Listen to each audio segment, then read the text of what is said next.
Hi guys, thank you for joining me untuk discuss pasal coordination. Kita macam nak walk the down the memory lane gitu untuk tengok the coordination. So untuk this coordination, kita nak cerita, saya nak fokus on impulse, the generation of impulse, the characteristic of impulse. So ada tiga lah perkara yang kita kena tengok. Sekali generation of impulse, and then tiga perkara, dua dulu kot, and then dia punya karakteristik dia. Then next one kita akan belajar, kita tengok juga pasal how it cross the synapse. Okay, macam mana daripada satu neuron dia pergi kepada another neuron. So how it cross the synapse. Kat sini kita kena belajar the by default punya, okay, the main one, bukan main, the what panggil the something tu lah kan, and then we need to know about the effect of cocaine as well. Okay, so concept, saya letak sini konsep lah. And then we gonna look at the neuromuscular junction. Of course lah kan, okay, macam impulse tu generated when we have a stimulus. Stimulus tu maksudnya macam receptor lah kan. Receptor, dia dapat the receptor, dia akan baca, dia akan bagi kepada kita punya control center. And then control center tu dia akan bagi balik kepada kita punya motor untuk bertindak balas. So dia macam how this impulse jalan dekat dalam badan kita, and then they cross the synapse, and then macam mana dia boleh pergi dekat kita punya muscle tu untuk bertindak balas. So kita akan tengoklah neuromuscular junction ni. Kita juga akan sentuh pasal hormon. So hormon kita ada dua jenis, iaitu steroid dan juga non-steroid. Dan akhirnya kita akan tengok pada phytochrome. A hormone in plant that actually kawal circadian cycle, also circadian rhythm, also dia boleh kawal dia punya flowering. Alright, so let's go to the first one, impulse. First kali kita kena tahu how we can generate the impulse. So untuk generation of impulse, the concept is very easy. Semua ni dekat sini, generation of impulse, dekat cross synapse ni, and then neuromuscular junction, the same concept applied, which is pergerakan ion. Okay, so right now kita nak tengok macam mana impulse tu bergerak dekat sini. Okay, dari sini bergerak ke sini. So we're gonna deal dengan dia punya membrane, dan how that membrane actually memainkan peranan, dan apa karakteristik dia yang actually membantu dia untuk mencapai that particular impulse. So here, what important is you need to know that the membrane by default adalah impermeable to any ion. Tapi membrane dia special. Okay, membrane untuk kita punya axon ni special, whereby it actually have permeability toward the potassium and sodium, whereby dia ada ungated channel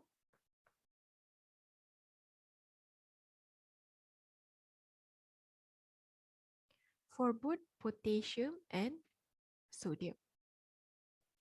Okay, rupanya dekat axon membrane ni berbanding membrane lain, dia ada channel, protein channel yang tembus terus, yang allow potassium and sodium untuk lalu through dia. And apparently potassium lebih banyak compared to sodium punya. So ini menjadikan the axon membrane more permeable to potassium than sodium ion. Alright, ini menjadikan itu. Okay, satu lagi yang special pasal axon membrane ni, dia ada sodium potassium pump. Okay, what does this pump do? It always kick out. So it always pull out 3 sodium, but give in to potassium. Okay, saya buat macam ni lah. Berbalas 2 potassium. So let's draw them, okay, untuk nampak sikit rupa dia. So katakan ini membrane kita tengah cakap tadi tu, ini membrane dia. So dia boleh pump sentiasa 3 sodium, dan dia bukan satu saja sodium potassium pump ni, dia ada banyak lah kan. So dia boleh pump in 3 potassium, okay, 2 potassium, 3 sodium, 2 potassium. So the thing is, what dia buat kat sini adalah dia akan menyebabkan sodium banyak dekat luar compared to inside of the axon. Why this is significant? Sebab dari sini awak akan tahu sodium tu bergerak dari mana ke mana sekiranya kita buka lebih banyak ruang untuk sodium bergerak. Okay, so sebab kita tahu things akan bergerak from high concentration to low concentration. So kita boleh tahulah dia akan influx ataupun dia akan diffuse in ataupun diffuse out. So secara natural, Na lagi banyak dekat luar compared to inside. So sodium tend to diffuse in, okay, tend untuk masuk ke dalam. Tapi tak boleh sebab membrane impermeable kepada ion. However, dia ada sedikit lah yang ungated channel ni. Okay, dia ada sedikit ungated channel. So, dia boleh masuk sikit-sikit. Boleh masuk sikit-sikit ke dalam kita punya ni. Tapi, terlampau sedikit, sodium potassium pump banyak sebenarnya. So, banyak dia keluarkan sodium ni. Hence, to the point, dia akan menyebabkan kita punya membrane dekat sini become more net positive outside and more negative inside. Okay, but how about potassium pula? Kan dimasukkan 2 potassium. Okay, memang dimasukkan 2 potassium, tapi potassium has more ungated channel. Okay, potassium has more ungated channel. Jadi, potassium ni boleh je keluar dengan lebih mudah berbanding sodium tadi untuk masuk balik. Sudah, ini akan menyebabkan berlaku ketidakseimbangan polarity dekat dalam kita punya membrane. So, ia akan menyebabkan more negative inside here compared to outside. Disebabkan ion negatif tak dapat keluar at all. Okay, ion negatif like Na mesti ada Cl kan, Cl minus kan, Cl minus dia tak dapat keluar masuk. So, dia tertinggal kat situ. So, dia akan jadi more negative. But anyhow, just have to say that the resting potential, you just have to know that pergerakan pump ni, the sodium potassium pump ni menyebabkan the inside of the axon more negative, around negative 70 millivolt, and due to the permeability of it are higher toward potassium compared to sodium, it can go to the negative 70 millivolt dia punya bacaan dia. Okay, and then satu lagi benda yang have to take note, okay, yang kita perlu take note adalah potassium punya concentration pula. So daripada apa yang kita tahu, potassium dibawa masuk sebanyak dua kali ke dalam, okay, ke dalam setiap kali kita keluarkan sodium. Ini bermakna potassium kita akan banyak dekat bahagian dalam compared to bahagian luar, okay, inside of the axon compared to the outside of the axon. So this is important for you to know so that you know yang dia akan keluar ke ataupun dia akan masuk. I mean like it will diffuse in ataupun diffuse out, ataupun di influx ataupun outflux, just like sodium tadi. Kita kena tahu pergerakan dia. So now we know already dia berada dekat resting potential negative 70 millivolt, and now you already know as well, sekali lagi, yang dia apa yang menyebabkan negative 70 ni adalah membrane permeability. Okay, dia tak permeable pada ion, tapi dia have channel untuk potassium dan sodium. Dalam masa yang sama, dia ada sodium potassium pump that actually that actually maintain this resting potential. So now, what if other stimulus? Okay, what if ada stimulus? So let's check other stimulus what happen. So kalau ada stimulus ni tugas dia adalah open gated sodium channel, sodium ion channel. Okay, so any stimulus they can open sodium ion gated channel. So tadi kita ada cakap pasal channel yang ungated kan. Rupanya dekat dalam membrane ini juga, dekat dalam membrane axon ni juga wujud channel, okay, wujud protein channel, protein yang tembus ni tapi tertutup dan dia digelar sebagai gated channel. Okay, tapi tertutup dan dia digelar sebagai gated channel. So any stimulus, it will open gated sodium ion channel. So any stimulus dia akan buka this channel untuk sodium punya. Okay, dia actually ada dua-dua. Dia ada potassium gated channel, seperti kat sini gated sodium channel. Dia ada juga gated potassium channel. Ada juga voltage gated sodium channel dan ada juga voltage gated potassium channel. So again, dalam membrane axon ni special, selain ada sodium potassium pump, dia juga ada ungated channel untuk sodium dan juga potassium, potassium lebih banyak, and also rupanya dia ada gated sodium ion channel, gated potassium ion channel, voltage gated sodium channel dan voltage gated potassium channel. So kita nak tengok dia orang ni akan terbuka dan tertutup nanti, dan ini yang akan menyebabkan berlakunya perubahan polarity volt tu, okay? Volt dekat sini resistive potential negative 70 disebabkan dia orang terbuka dengan tertutup. Sodium boleh masuk atau keluar, potassium pun boleh masuk atau keluar depending on the channel yang terbuka. So dia akan menyebabkan berlakunya perubahan volt di situ. Okay, so sekali lagi kita discuss, kalau ada stimulus dia akan open gated sodium ion channel. So the channel yang tadi tertutup now open. Apa agaknya akan berlaku?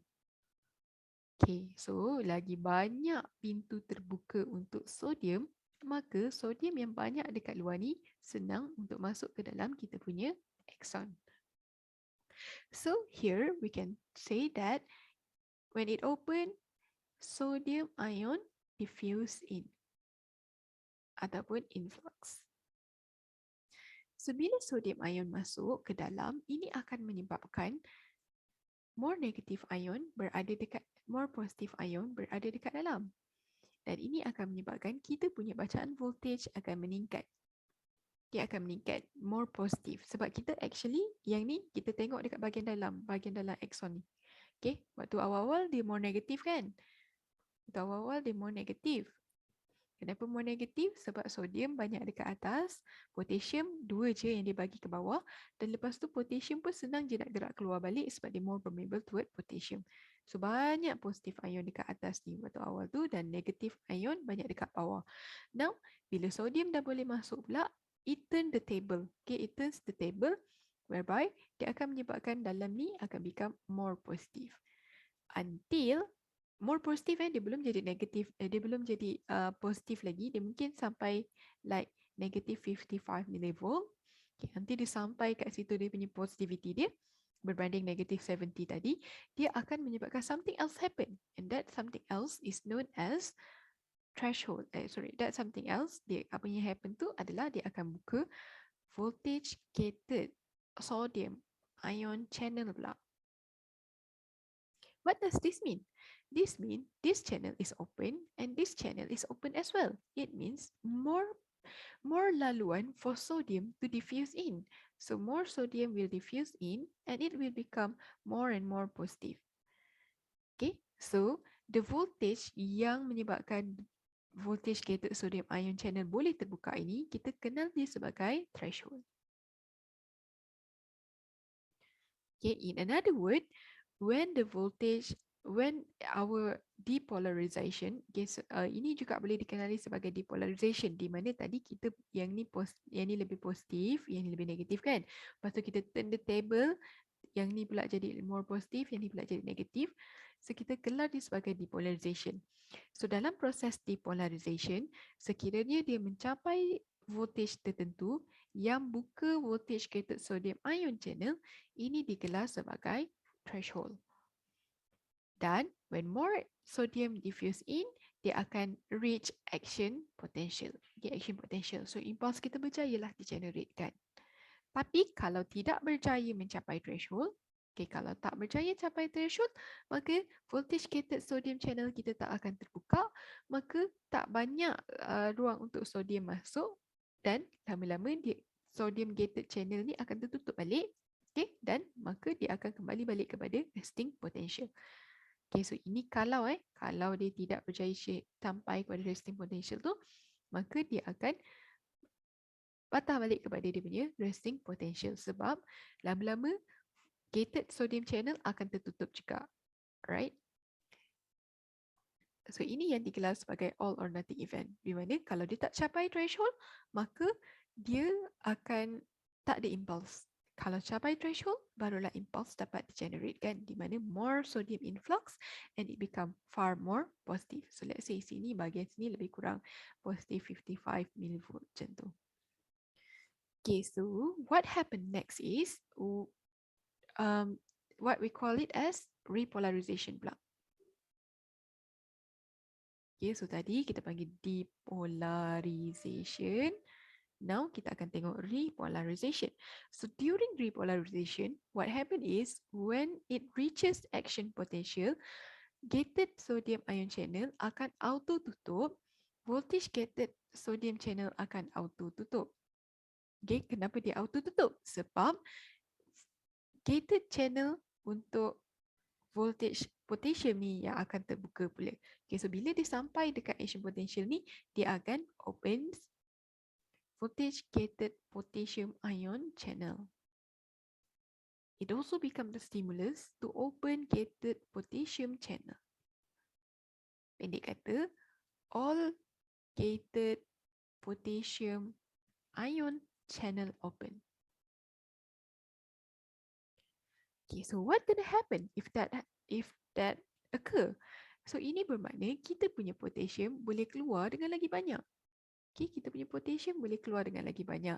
And satu lagi benda yang kena tahu adalah bila diorang ni open, okay, bila diorang ni open, dia tak ngam dengan potassium tu. Okay, macam tadi, bila potassium terbuka, K plus tutup. So now, sama. Bila dia terbuka, ini bermakna Na channel must close. Okay, voltage gated sodium channel close, gated sodium ion channel pun close. Okay, so kalau potassium yang terbuka, maka sodium akan tertutup. Ini bermakna sodium kita tak boleh masuk ke dalam. Dia akan terpantul balik. Okay, dia akan tak boleh masuk ke dalam lah. Okay, dia akan susah untuk masuk. Influx sudah tak ada. So, what will happen now adalah the membrane will become more positive outside and more negative inside balik. Sebab macam tadilah. Okay, dia akan menjadikan negatif ion banyak dekat dalam dan negatif ion kurang dekat atas, dekat luar. Kenapa? Sebab positif ion banyak dekat atas. Okay, banyak dekat luar. Na banyak dekat luar. So positif ion banyak kat sini dan kurang kat sini. So it become more negative. So pelan-pelan dia akan turun. Negatif, negatif, negatif. Sampai resting potential balik. Okay, sampai resting potential, dia akan dapat detect dan dia kata semua potassium voltage gated channel ni, yang ni, okay, semua yang ini dan yang ini juga will have to close. Kena tutup balik. Tapi, however, dia ada satu karakteristik yang unik. Potassium channel ni, dia close slowly. Dia lembab sikit, dia close lambat-lambat. So, bila dia lambat close, ada je yang potassium masih dapat keluar disebabkan dia tak tutup-tutup lagi. So, ini akan menyebabkan hyperpolarization. Okay, ini akan menyebabkan dia nak tulis penuh sangat dah. Hyperpolarization. Di mana supposedly dia berhenti sampai di resting potential, tapi disebabkan ada lagi yang tak tertutup, dia jadi more negative. Hyperpolarization.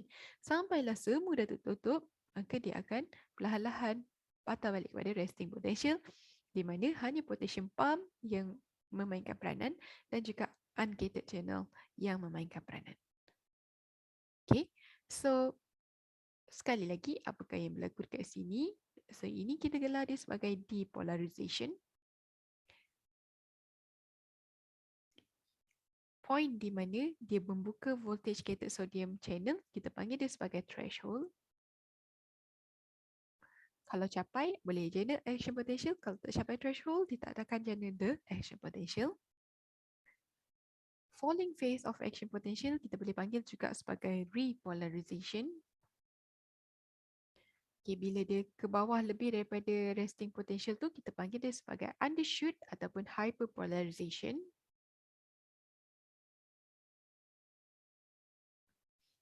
And then dia akan kembali balik bila semua dah tertutup, semua gated channel dah tertutup, dia akan kembali balik kepada the resting potential dia.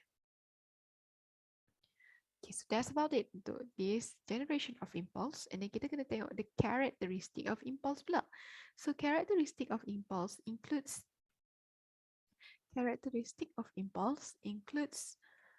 the fact that diorang ni punya speed of transfer is higher, okay, higher kalau dia punya axon membrane tu have larger diameter.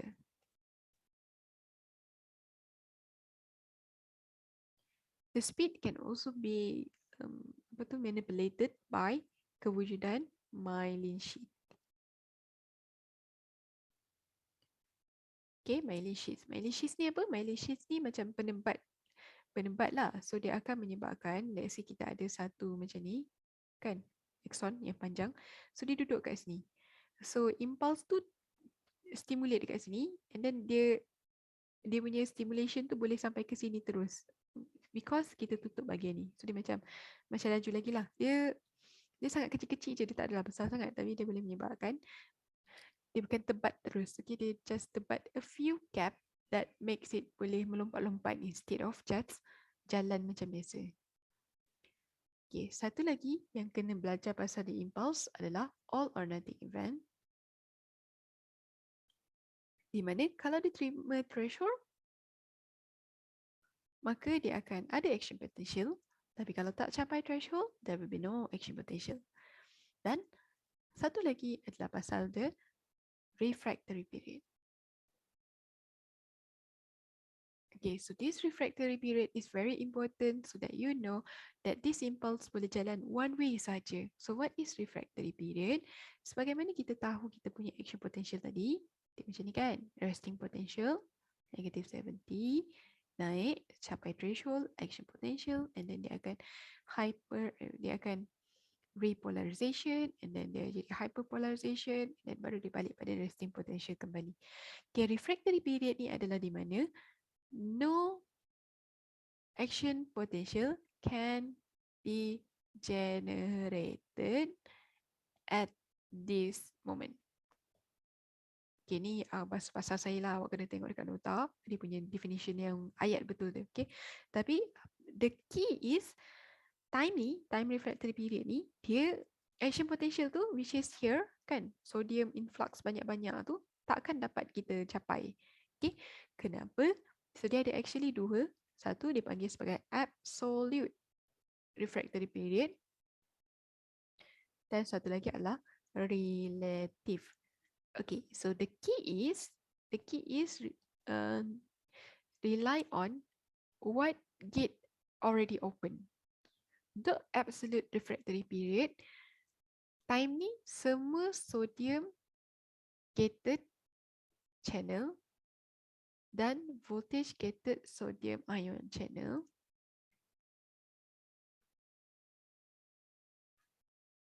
gated sodium ion channel dan juga voltage gated sodium channel opens. Jadi sodium memang tengah influx. Kita tengah influx dan tak ada lagi benda sodium gated channel yang tak terbuka lagi. So kita nak buka apa lagi, kan, untuk capai the action potential. So that's why dia adalah absolute. Okay, so macam time ni lah. Ketika kalau dalam nota you dia buat macam ni lah. Okay, tapi kalau ikutkan dia sampai sini as well. But anyway, sodium gated channel tu semua dah terbuka. So kita nak buka apa lagi? Dia tak boleh nak buka lagi. Influx memang itu saja limit dia. So that's why it is known as absolute refractory period. Okay, so maksudnya ketika awak punya, let's say, bahagian ni, okay, bahagian kat sini, tengah side color ni, dia tengah capai action potential. So, kita tak akan dapat generate another one dekat sini. To the point, dia boleh patah balik pula. Okay, so let's say macam ni kan, dia tengah action potential. Lepas tu dia stimulate orang ni lah kan. Sebab action potential can also become a stimulate for another one. So dia stimulate ni untuk open dan dia baru nak sampai macam ni. Lepas tu ni pun boleh jadi stimulate untuk kat sebelah ni. Tapi sebab dia tengah action potential, tengah refractory period, so dia tak boleh menjana another impulse here. To the point dia akan patah balik pula dia punya impulse. So dia akan menyebabkan impulse cuma bergerak satu hala sahaja. Okay, dia menyebabkan impulse bergerak sehala sahaja. Anyway, yang relative refractory pula adalah kalau sodium ion channel, gated channel, ada yang dah tutup.